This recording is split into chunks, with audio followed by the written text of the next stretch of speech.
삼성이 직접 세운 방송국이 60년 뒤 삼성 후계자를 정면으로 겨눴습니다. 그리고 삼성은 조용히 광고를 걷어들이기 시작했습니다. 1965년 삼성 창업주 이병철이 신문사 하나를 세웁니다. 바로 중앙일보였습니다. 사돈으로 맺어진 두 집안은 그렇게 60년을 함께 걸었습니다. 그런데 2026년 6월 그 방송국의 후예인 중앙그룹이 무너졌습니다. 총 차입금 3조 원짜리 거대 미디어 그룹이 단돈 206억 원을 막지 못하고 쓰러진 겁니다. 그것도 단 8일 만이었습니다. 사람들은 이걸 재벌 집안 싸움이라며 지나쳤습니다. 그런데 이 몰락의 마지막 청구서는 엉뚱하게도 8% 이자를 믿고 노후 자금을 넣은 평범한 개인들에게 날아왔습니다.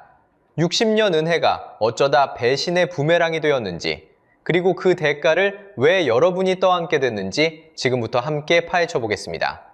먼저 숫자 두 개를 나란히 놓아보겠습니다. 하나는 3조 원, 다른 하나는 206억 원입니다. 3조는 이 그룹이 짊어지고 있던 총 차입금이었습니다. 그리고 206억은 그 거대한 그룹이 끝내 갚지 못한 돈이었습니다. 상식적으로 생각하면 이상하지 않으십니까? 3조를 굴리던 회사가 그 100분의 1도 안 되는 돈에 걸려 넘어졌습니다. 마치 몸집이 산더미 같은 거인이 발밑에 동전 하나에 걸려 그대로 쓰러진 셈입니다. 2026년 6월 10일 JTBC가 만기가 돌아온 206억 원을 막지 못했습니다. 56억과 150억 두 뭉치의 차입금이었습니다. 이걸 채무불이행, 쉽게 말해 디폴트라고 부릅니다. 약속한 날 돈을 갚지 못했다는 뜻이죠. 여기까지는 한 방송사의 사고처럼 보였습니다. 그런데 문제는 속도였습니다. 나흘 뒤인 6월 16일 중앙일보의 신용등급이 떨어지면서 이른바 기한이익상실이 발동됩니다. 어려운 말 같지만 뜻은 단순합니다. 약속을 어겼으니 빌린 돈을 지금 당장 다 갚으라는 버튼이 눌린 겁니다. 그러자 즉시 갚아야 할 돈이 1,370억 원으로 불어났습니다. 그리고 6월 19일 중앙일보는 예금 부족으로 결제 대금을 막지 못한다는 최종 부도를 알립니다. 첫 디폴트부터 최종 부도까지 걸린 시간은 단 8일이었습니다. 한 주가 조금 넘는 시간에 60년을 버텨온 제국이 주저앉은 겁니다. 그런데 이 방송국의 뿌리를 아시면 이야기는 더 서늘해집니다. JTBC와 중앙일보의 모체인 중앙일보는 1965년 삼성 창업주 이병철 회장이 손수 세운 회사였습니다. 그러니까 삼성이 60년 전에 심은 나무가 지금 이렇게 넘어진 겁니다. 여기서 진짜 물어야 할 질문은 따로 있습니다. 이 거인이 쓰러지면서 그 잔해 밑에 누가 깔렸느냐는 겁니다. 답은 재벌이 아니었습니다. 무너진 자리를 살펴보니 평범한 개인 투자자들의 돈이 약 7,900억 원 깔려 있었습니다. 광역시 하나의 살림살이가 통째로 얹힐 만한 규모입니다. 은행 예금보다 이자가 훨씬 높다는 말에 노후 자금을 맡긴 여러분의 이웃 같은 사람들이었습니다. 창구에서는 안전한 상품이라는 설명을 들었을 뿐이었습니다. 그 말을 믿었을 뿐인데 어느 날 회사가 문을 닫자 맡긴 돈의 운명이 통째로 흔들리게 된 겁니다. 실제로 6월 19일 상암동 JTBC 사옥 앞에는 이 채권을 들고 있던 피해자들이 모여 기자회견을 열었습니다. 마이크를 잡은 사람들은 원금을 돌려달라고 외쳤습니다. 누군가에게는 평생 모은 전 재산이 걸린 문제였습니다. 재벌들의 60년 드라마가 끝난 자리에 계산서를 받아든 건 이 평범한 사람들이었던 겁니다. 자, 여기서 핵심입니다. 이 몰락을 제대로 이해하려면 60년 전 삼성이 이 방송국을 세우던 그날로 거슬러 올라가야 합니다. 삼성과 중앙, 이 두 이름은 원래 한 몸이었습니다. 도대체 어쩌다 서로에게 등을 돌리게 됐을까요? 이야기의 시작은 1965년입니다. 여러분이 아시는 그 삼성을 세운 창업주 이병철 회장이 신문사 하나를 만듭니다. 바로 중앙일보입니다. 그런데 여기서 놓치면 안 되는 게 하나 있어요. 이병철 회장이 그냥 돈만 댄 게 아닙니다. 자기가 직접 초대 사장으로 이름을 올렸습니다. 그러니까 이건 남의 회사에 투자한 게 아니라 삼성이 자기 손으로 낳은 자식이었던 거예요. 그리고 그 옆에는 홍진기라는 사람이 있었습니다. 홍진기는 부사장으로 들어와서 이 신문사를 실질적으로 키워낸 인물이거든요. 여기까지만 보면 그냥 대기업이 신문사 하나 차렸구나 이렇게 넘어갈 수 있습니다. 그런데 진짜 이야기는 지금부터입니다. 자, 여기서 핵심입니다. 두 집안이 사돈으로 묶입니다. 1967년 홍진기의 큰딸 홍나희와 이병철 회장의 아들 이건희가 결혼합니다. 삼성과 중앙일보를 세운 두 집안이 이제 피로 이어진 거예요. 사업 파트너를 넘어서 한 가족이 된 겁니다. 이 관계도를 여러분 머릿속에 한번 그려보세요.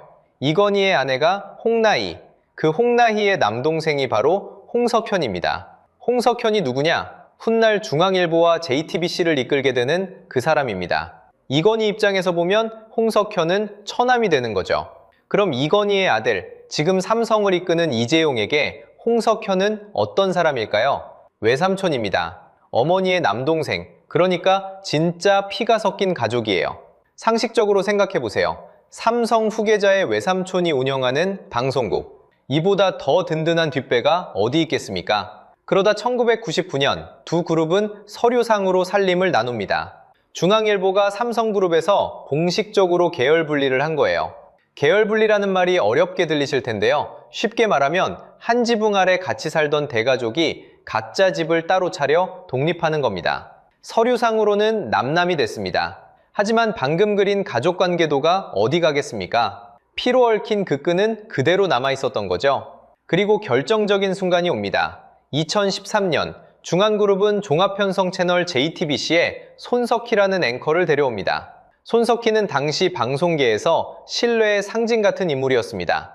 그가 보도 부문을 이끌면서 JTBC의 뉴스는 믿고 보는 채널로 올라섭니다.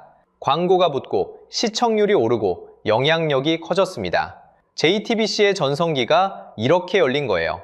자, 여기까지의 그림을 정리해 보겠습니다. 삼성이 세우고 삼성가의 사위와 처남이 키우고 삼성이라는 든든한 그늘 아래서 자란 방송국. 이게 바로 60년 은혜의 실체입니다. 대기업 그늘 아래 자란 회사가 그 그늘을 잃으면 어떻게 될까요? 이 질문을 잠시 기억해 두세요. 그렇게 60년 가까이 한 몸처럼 얽혀있던 두 집안이 2016년 어느 가을 단 한 번의 보도로 완전히 갈라섭니다. 그렇게 끈끈했던 두 집안이었습니다. 삼성이 세우고 삼성가의 사위와 처남이 함께 키운 방송국이었죠. 그 60년 동행의 금을 낸 건 뜻밖에도 뉴스 한 꼭지였습니다. 2016년 10월 JTBC가 이른바 태블릿 PC 단독 보도를 내보냅니다. 이 보도는 곧바로 촛불로 번졌고 이듬해 2017년 3월 헌법재판소는 대통령 탄핵을 인용합니다. 이 대목에서 저는 그 보도가 옳았는지 그른지를 따지려는 게 아닙니다. 정치 이야기는 다른 채널에 맡기죠. 여기서 우리가 볼 건 오직 하나, 돈의 흐름이거든요. 그 격동의 한복판에서 무슨 일이 있었을까요? 탄핵이 인용되기 한 달 전인 2017년 2월 삼성전자 이재용 부회장이 뇌물공여 혐의로 구속됩니다. 자, 여기서 핵심입니다. 삼성이 60년 전 손수 세운 방송국이 하필 그 삼성의 후계자를 정면으로 겨눈 모양새가 된 겁니다. 창업주 이병철이 만든 신문사, 그 후예가 물려받아 키운 방송국이었습니다. 그런데 그 카메라가 향한 곳이 바로 삼성가의 심장이었던 거예요. 상식적으로 생각하면 이런 관계는 쉽게 깨지지 않습니다. 결혼으로 피까지 얽힌 사이였으니까요. 그런데 균열은 말이 아니라 숫자로 나타났습니다. 삼성이 아무 말도 하지 않는 동안 광급이라는 젖줄이 조용히 줄기 시작합니다. 방송국에게 대기업 광고란 매달 통장에 꽂히는 월급이나 마찬가지거든요. 그 월급이 끊기면 어떻게 될까요? 아무리 큰 회사라도 숨이 가빠집니다. 그런데 삼성은 광고를 왜 줄이는지 단 한 줄도 설명하지 않았습니다. 숫자로 보면요. 삼성전자가 JTBC에 집행한 TV 광고는 2017년 5월 69회였습니다. 그런데 6월에는 41회로 꺾입니다. 다시 7월에는 28회로 주저앉습니다. 불과 두 달 만에 절반 넘게 사라진 거죠. 그리고 그 이후로 삼성 광고는 사실상 끊겨 다시는 예전만큼 돌아오지 않았습니다. 여러분, 이게 무슨 의미인지 생각해 보세요. 광고 한 번이 나가는데 붙는 돈은 결코 작지 않습니다. 그 횟수가 반토막 나고 또 반토막 났다는 건 매출의 한 축이 통째로 흔들렸다는 뜻이거든요. 그런데도 삼성은 단 한 줄의 성명도, 단 한 번의 반박도 내지 않았습니다. 대신 광고 집행표라는 장부로 답을 대신한 셈이에요. 말보다 무서운 게 침묵이라는 걸 이 숫자가 조용히 보여줍니다. 69에서 41로 다시 28로 내려앉은 이 곡선이 사실상 무언의 답장처럼 읽혔습니다. 물론 광고 하나가 회사의 운명을 통째로 갈랐다고 말하려는 건 아닙니다. 그건 방아쇠였을 뿐 진짜 총알은 따로 있었으니까요. 다만 분명한 건 이 조용한 이탈이 회사가 이제 혼자 힘으로 서 있어야 한다는 신호탄이었다는 사실입니다. 젖줄이 마른 몸으로 말이죠. 그리고 바로 이 지점에서 몰락의 진짜 씨앗이 뿌려집니다. 그런데 뒷배가 사라진 회사가 택한 생존법이 오히려 자기 무덤을 팠습니다. 젖줄이 말라버린 회사는 두 가지 선택지 앞에 섰습니다. 몸집을 줄이고 웅크리거나 아니면 더 크게 베팅하거나. 중앙그룹은 후자를 택했습니다. 그리고 그 도박은 하나가 아니라 무려 2개였습니다. 첫 번째 도박은 스포츠 중계권이었습니다. 2019년 중앙그룹은 피닉스 스포츠라는 회사를 만듭니다. 콘텐트리 중앙이 190억, 중앙일보가 130억을 넣었습니다. 이 회사가 손에 쥔 건 2026년부터 2032년까지 올림픽과 월드컵 북매 중계권이었습니다. 값은 약 5억 달러, 우리 돈으로 7천억 원쯤 됩니다. 그런데 여기서 계산이 어긋나기 시작합니다. 이 비싼 중계권을 지상파에 되팔아 본전을 뽑아야 하는데 계약이 성사된 건 KBS 한 곳 140억 원 뿐이었습니다. MBC와 SBS는 협상 테이블을 걷어찼습니다. 7천억을 쓰고 140억을 회수한 셈이죠. 동계올림픽은 아예 재판매에 실패해 JTBC가 혼자 중계했는데 시청률은 저조했습니다. 두 번째 도박은 드라마였습니다. 2021년 콘텐츠 제작사인 SLL 중앙에 큰 돈이 몰립니다. 프렉시스 캐피탈이 3천억, 텐센트 계열인 에이스빌이 1천억, 합쳐서 4천억 원이었습니다. 그런데 이 돈에는 조건이 붙어 있었습니다. 상장시켜줄 테니 투자해달라 하고 받은 돈이었죠. 당시 SLL 중앙의 몸값은 약 1조 2천억 원으로 평가됐습니다. 꿈은 컸습니다. 그런데 정해진 기한 안에 상장은 끝내 무산됐습니다. 그러자 그 4천억 원의 성격이 하루아침에 뒤바뀝니다. 투자금이었던 돈이 갚아야 할 빚으로 둔갑한 겁니다. 도박판에 판 돈이 그대로 청구서가 됐죠. 자, 여기서 핵심입니다. 많은 분들이 이 몰락을 두고 삼성이 등을 돌려서 월드컵 중계권 때문에 라고 말합니다. 하지만 여러 경제 매체들의 진단은 다릅니다. 그건 방아쇠였을 뿐 진짜 총구는 따로 있었다는 겁니다. 숫자로 보면요. JTBC가 개국한 뒤 영업 흑자를 낸 해는 2017년과 2018년 단 2년뿐이었습니다. 나머지는 전부 적자였습니다. 10년 넘게 제 힘으로 돈을 벌지 못하고 빚으로 버텨온 회사였던 거죠. 그 결과가 부채 비율 4,564.7%입니다. 내 돈 1에 빚이 45가 얹혀 있다는 뜻이에요. 월급 100만 원 받는 사람이 4,500만 원을 빚내 살고 있는 셈이죠. 그동안 까먹은 결손금만 7,033억 원이었습니다. 이유는 시대의 흐름을 거꾸로 읽었기 때문입니다. 사람들이 넷플릭스로, 스마트폰으로 옮겨가던 시절이었습니다. TV 광고가 쪼그라드는 게 눈에 보이는데 중앙그룹은 오히려 비싼 대작과 중계권에 돈을 쏟았습니다. 저비용으로 흑자를 낸 다른 종편들과 달리 JTBC 홀로 고비용의 길을 고집한 거죠. 결국 배신도, 광고 단절도 방아쇠였을 뿐 진짜 원인은 10년 묵은 차입 경영이라는 구조였던 겁니다. 그런데 여기까지가 남의 집 이야기라면 지금부터는 정확히 여러분의 이야기입니다. 이 거대한 도박판의 판돈은 어디서 나왔을까요? 여러분이 8%를 믿고 넣은 100만 원을 따라가 보겠습니다. 창구에서 이자 8%, BBB 등급이라 안전하다는 말을 듣고 회사채에 100만 원을 넣었다고 해보죠. 그 돈은 먼저 들어온 다른 투자자에게 줄 이자로 수백억짜리 대작 제작비로 빠져나갑니다. 또 일부는 밀린 중개권료를 메우고 남은 돈은 이미 쌓인 3조 원짜리 빚을 돌려막는 데 들어가죠. 쉽게 말하면요, 여러분의 100만 원은 새 사업이 아니라 옛 빚과 옛 도박의 뒷수습에 쓰인 겁니다. 그렇게 돈이 다 흩어진 뒤 회사가 회생 절차에 들어가면 여러분은 회생 채권자가 됩니다. 돈 받을 순서가 맨 뒤로 밀리고 받을 액수마저 깎이는 대기표를 쥐는 거죠. 원금이 감면되거나 현금 대신 회사 주식으로 바꿔받는 출자 전환이 될 수도 있습니다. 결국 여러분이 8%를 믿고 넣은 100만 원, 손에 얼마가 남을지는 아무도 장담하지 못합니다. 이자에 눈이 갔지만 원금이 얼마나 돌아올지조차 지금은 알 수 없다는 뜻입니다. 재벌가의 60년 은원이 벌인 두 개의 도박, 그 마지막 연료가 바로 여러분의 노후자금이었던 셈이죠. 그럼 이 배신극의 마지막 청구서는 대체 누구에게 날아갔을까요? 재벌 두 집안의 60년 은원이 마침내 막을 내렸습니다. 그런데 그 드라마의 마지막 장면에는 아무도 예상하지 못한 사람들이 서 있었습니다. 3조 원짜리 제국이 무너진 잔해 위에 정작 깔려있던 건 재벌이 아니었습니다. 8% 이자를 믿고 노후자금을 맡긴 평범한 이웃들이었어요. 개인에게 팔린 회사채와 어음, 그 추정 물량이 약 7,900억 원입니다. 광역시 시민 수만 명이 한 사람당 수천만 원씩 물린 셈이죠. 새벽부터 밤까지 화물차를 모는 50대 가장은 5천만 원을, 정년을 앞둔 은퇴자는 퇴직금 1억 원을 창구 직원 말만 믿고 이 채권에 넣었습니다. 그때 들은 말은 똑같았습니다. 이거 BBB 등급이라 안전해요. 그런데 이 BBB라는 등급, 도대체 무슨 뜻일까요? 신용등급은 학점 같은 겁니다. BBB는 우등생이 아니라 겨우 낙제를 면한 턱거거리 학점이에요. 그런데 부도가 나자 이 등급은 순식간에 CCC로 낙제 직전 자리로 굴러떨어졌습니다. 자, 여기서 핵심입니다. 은행 예금은 나라가 1억 원까지 대신 물어줍니다. 은행이 망해도 안전망이 받쳐주는 거죠. 그런데 회사채는 이 안전망 바깥에 있습니다.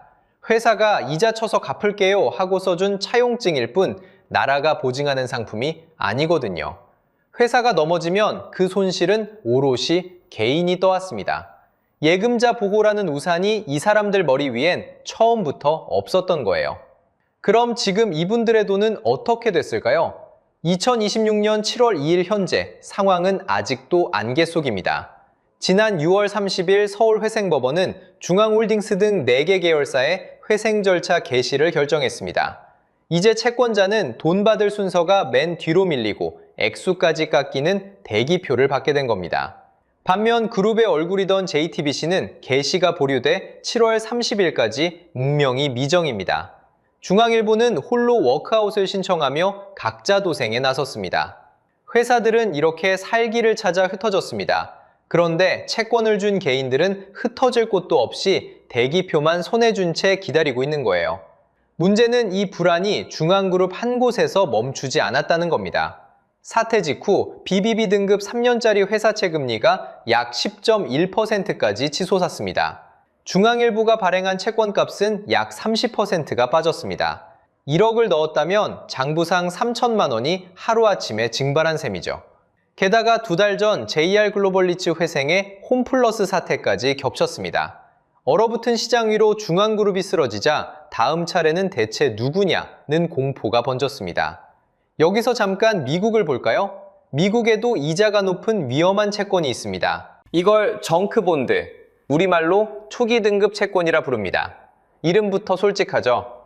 이자가 높은 건 공짜가 아니라 떼일 위험이 큰 대가라는 걸 미국은 미리 경고하고 분산을 권하고 정보를 낱낱이 공시하게 만듭니다.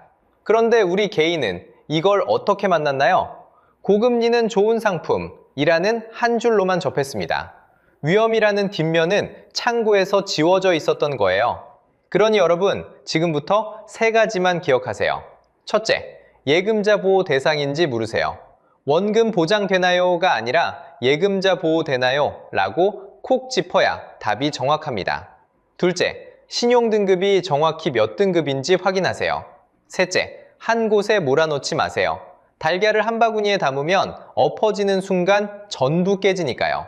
앞으로가 문제입니다. 금융감독원은 이 채권들이 팔리는 과정에 불안전 판매가 없었는지 조사에 착수했고 개인에게 위험을 분명히 고지하도록 판매 규칙을 손봐야 한다는 목소리도 커지고 있어요.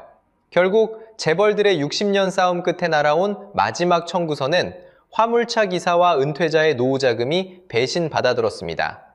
고금리 뒤엔 언제나 그만할 위험이 숨어 있었던 겁니다. 그래서 여러분께 묻고 싶습니다.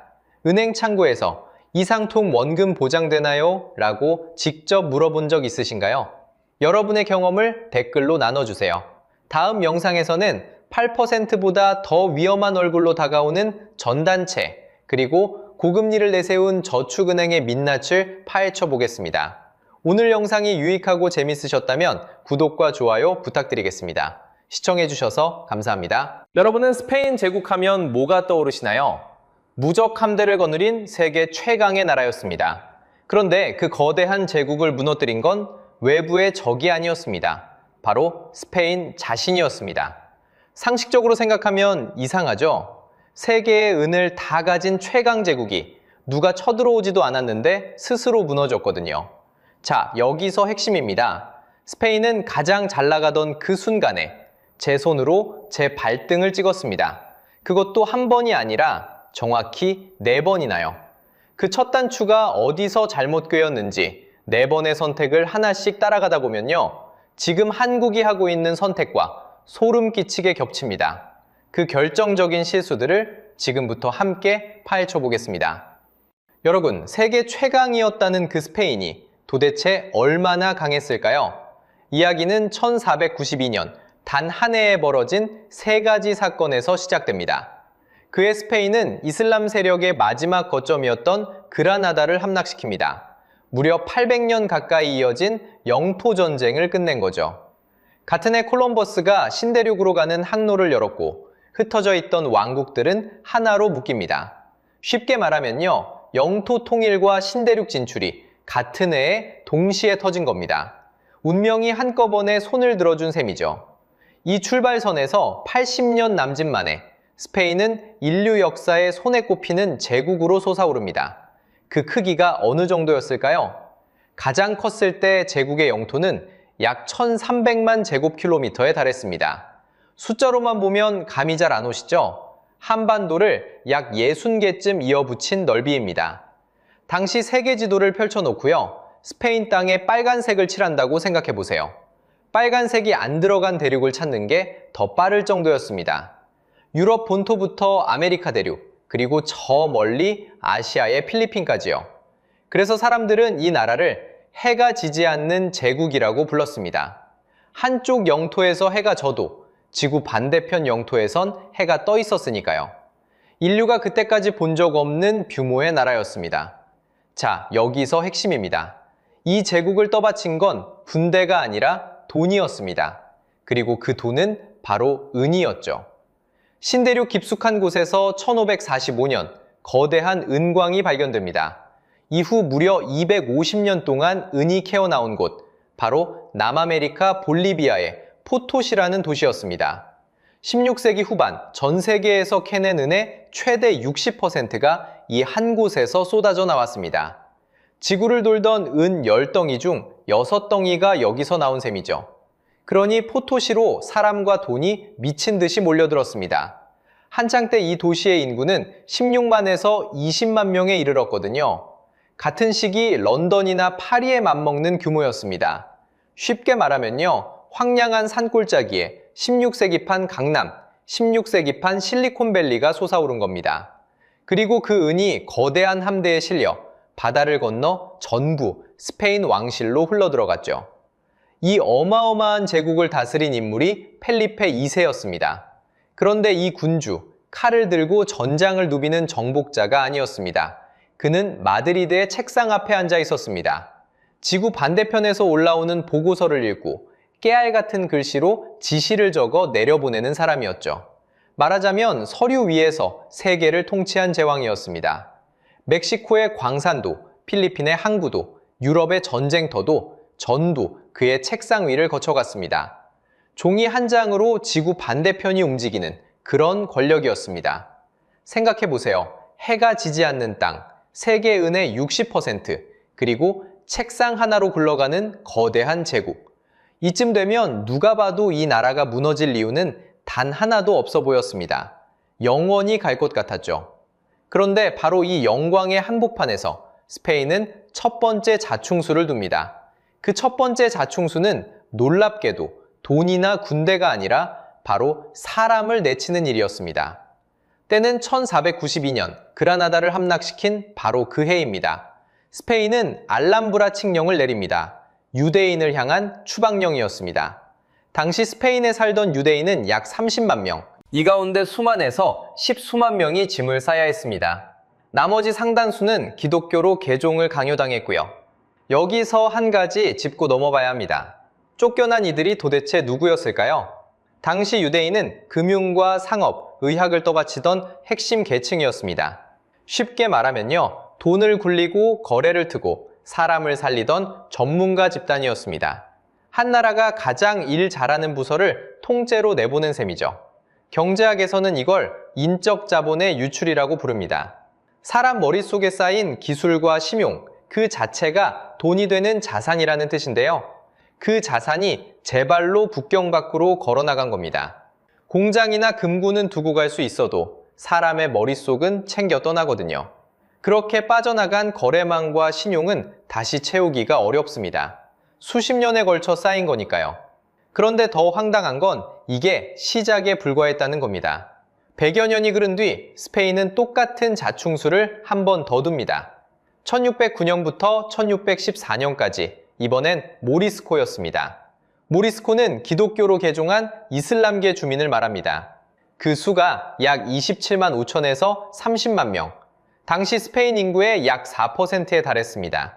쉽게 말해 20명 중 1명이 한순간에 사라진 셈입니다.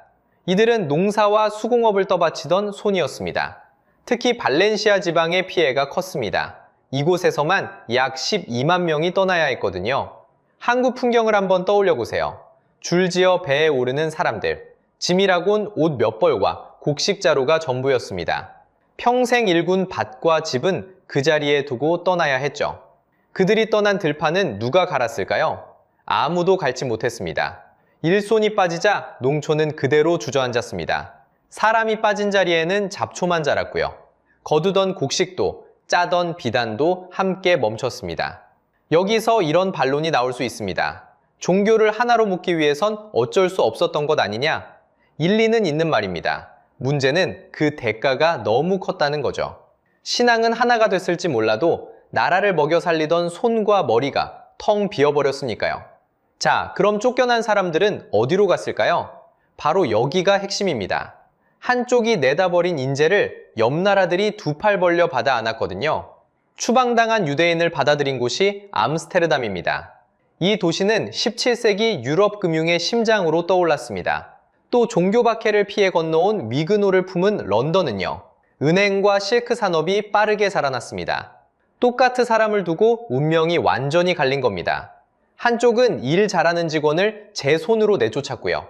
다른 한쪽은 그 직원을 데려다 경쟁사를 키웠습니다. 생각해보세요. 회사가 가장 돈 잘 버는 부서를 통째로 라이벌에게 넘긴 거나 마찬가지입니다.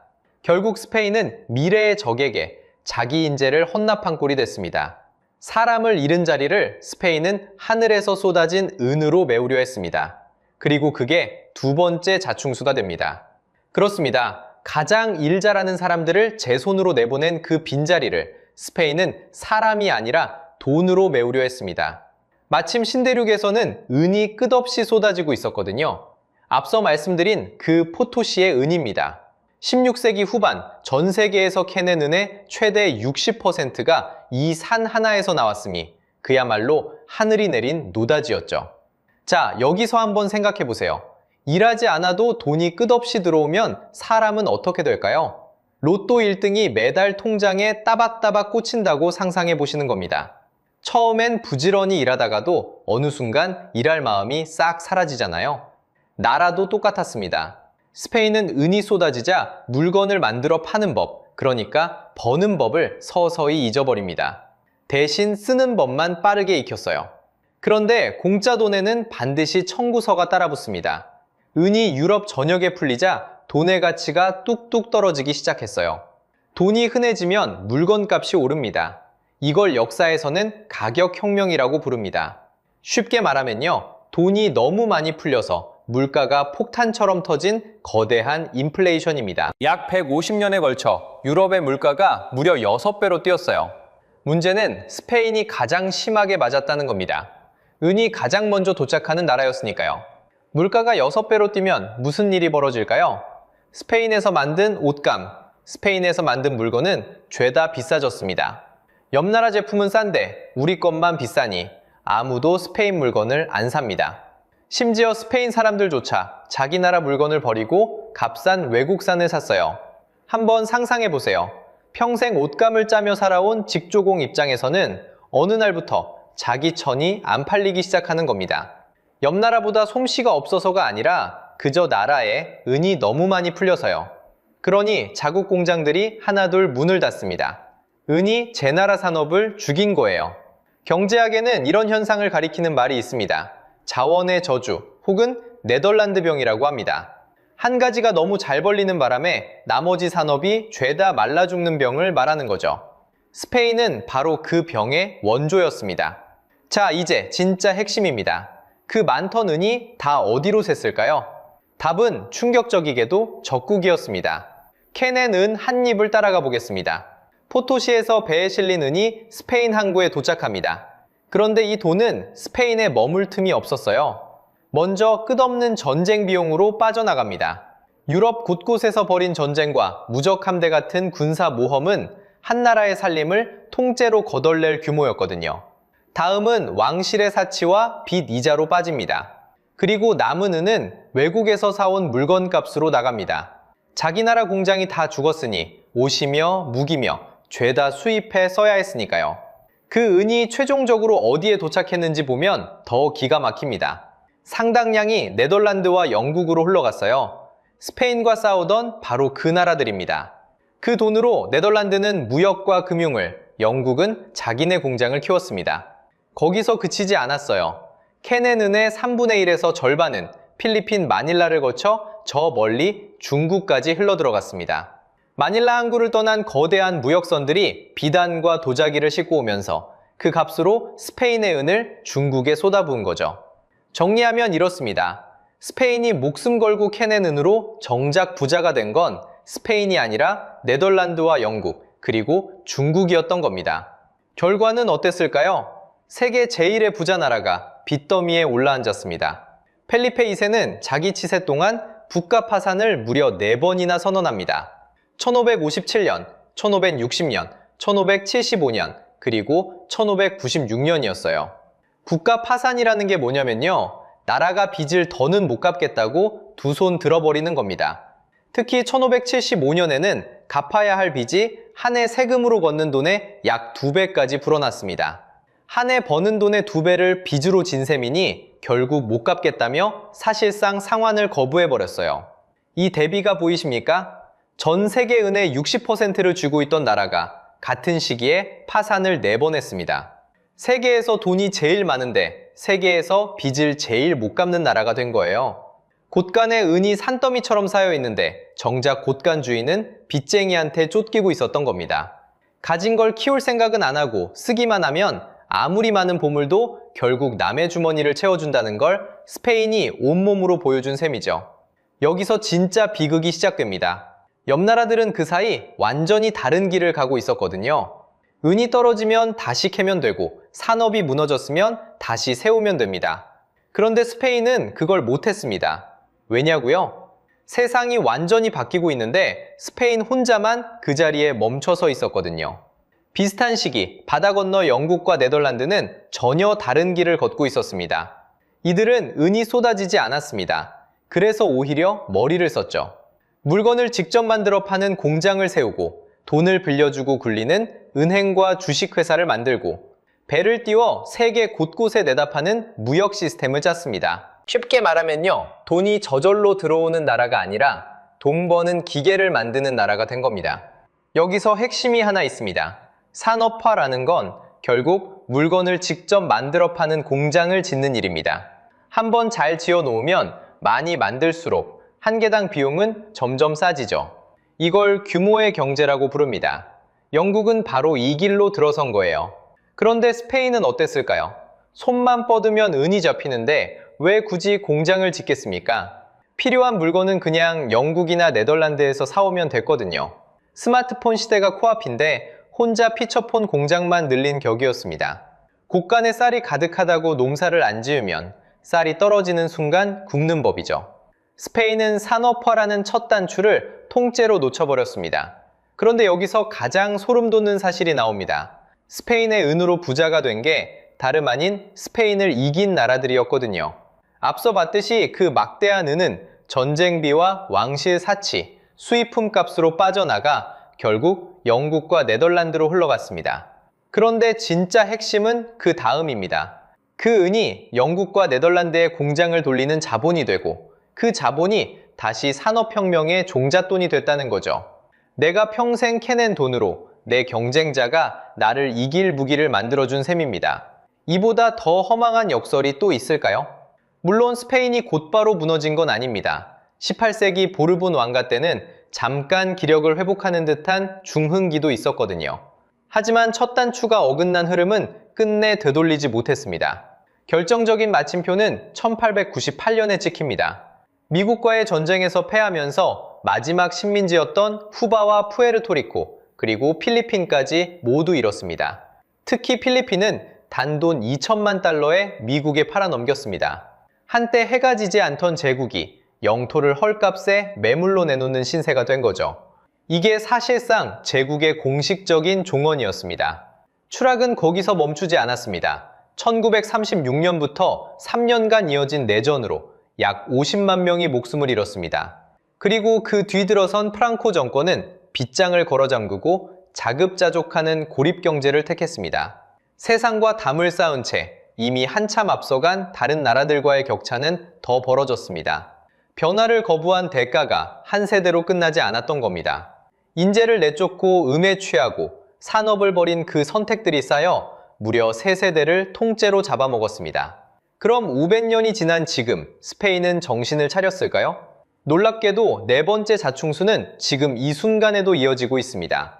시제를 과거에서 현재로 옮겨보겠습니다. 2008년 스페인은 또 한 번 무너집니다. 이번엔 은이 아니라 부동산이었습니다. 2007년 한 해 건설과 주택 관련 산업이 스페인 GDP의 약 18%를 차지했습니다. 유로존 평균의 2배 수준이었거든요. 쉽게 말하면요, 나라 경제의 5분의 1이 집 짓고 집 사고 파는 데 매달려 있었다는 겁니다. 그 거품이 터지자 어떻게 됐을까요? 2013년 위기의 정점에서 청년 실업률이 약 55에서 57%까지 치솟았습니다. 20살 청년 2명 중 1명이 일자리가 없었다는 얘기입니다. 한 세대가 통째로 사회 밖으로 밀려난 거죠. 자, 여기서 여러분이 이렇게 반문하실 수 있습니다. 그런데 요즘 스페인 잘 나간다던데 그것도 또 거품이라고? 맞습니다. 지금 잘 나가는 건 분명한 사실이에요. 문제는 왜 잘 나가느냐죠? 숫자로 보면요, 2024년 기준 스페인 경제 성장률은 약 3.1%였습니다. 저성장에 허덕이는 유럽에서 독보적인 수치였거든요. 영국 이코노미스트지는 2024년 스페인을 올해의 경제 1위로 꼽았습니다. 그런데 2026년 현재 그 화려한 성적표의 속을 열어보면 이야기가 달라집니다. 스페인 경제를 떠받치는 동력이 산업이나 기술이 아니거든요. 2024년 기준 서비스업이 경제의 약 70%를 차지합니다. 그 중심엔 관광이 있습니다. 2024년 한 해 스페인을 찾은 관광객이 약 9,400만 명, 세계 2위 관광대국이에요. 인구가 4,900만인 나라에 인구의 2배 가까운 손님이 다녀간 겁니다. 여기에 EU 보조금이 더해집니다. 코로나 이후 EU가 회원국에 뿌린 거대 기금 넥스트 제너레이션 EU에서 스페인은 최대 약 1,630억 유로를 배정받았습니다.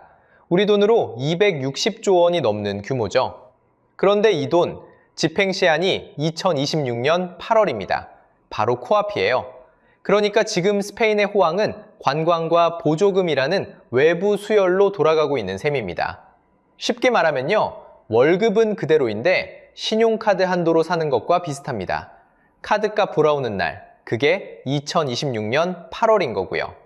그런데 더 깊은 문제는 따로 있습니다. 화려한 해안 도시 뒤에 빈 스페인이 있거든요. 2026년 현재 스페인 인구의 약 90%가 북토의 단 2.6%에 몰려 살고 있습니다. 해안과 마드리드권에만 사람이 빽빽하고 내륙은 사실상 텅 비어 있다는 겁니다. 거기에 합계 출산율은 2024년 기준 1.10명까지 떨어졌습니다. EU에서 최저 수준이에요. 인구를 유지하는 데 필요한 선의 절반밖에 안 됩니다. 결국 스페인은 16세기에 은으로 했던 일을 21세기엔 관광으로 바꿔 끼웠을 뿐입니다. 겉옷은 갈아입었지만 버는 나라가 아니라 쓰는 나라라는 체질은 그대로인 거죠. 내장은 안 고치고 새 옷만 갈아입은 환자와 같습니다. 그리고 바로 이 대목에서 화면 앞 여러분의 이야기가 시작됩니다. 자, 그럼 이 500년짜리 교훈을 이제 우리 한국에 그대로 대보겠습니다. 남의 나라 옛날 이야기 같으셨죠? 지금부터는 우리 얘기입니다. 먼저 한 장면을 보여드리겠습니다. 2013년, 한국은 1인당 GDP에서 스페인을 추월했습니다. 그 무겁던 유럽의 선진국을 우리가 앞질렀던 겁니다. 온 국민이 자부심을 느낄 만한 순간이었죠. 그런데 그로부터 약 12년 만인 2025년, 스페인이 한국을 다시 추월했습니다. 2025년 기준으로 스페인의 1인당 GDP는 약 36,200달러, 한국은 약 34,600달러입니다. 100m 달리기로 치면 앞서 달리던 우리가 결승선 직전에 도로 따라잡힌 셈입니다. 더 무거운 맥락이 있습니다. 2025년 한국의 경제 성장률은 약 1.0%까지 주저앉았습니다. 2024년 2%에서 절반으로 꺾인 겁니다. 여기에 유로와 강세까지 겹치면서 달러로 환산한 1인당 GDP에서 스페인에 다시 자리를 내줬습니다. 그런데 이게 한국만의 일이 아닙니다. 같은 해 일본도 1인당 GDP가 스페인에 추월당했거든요.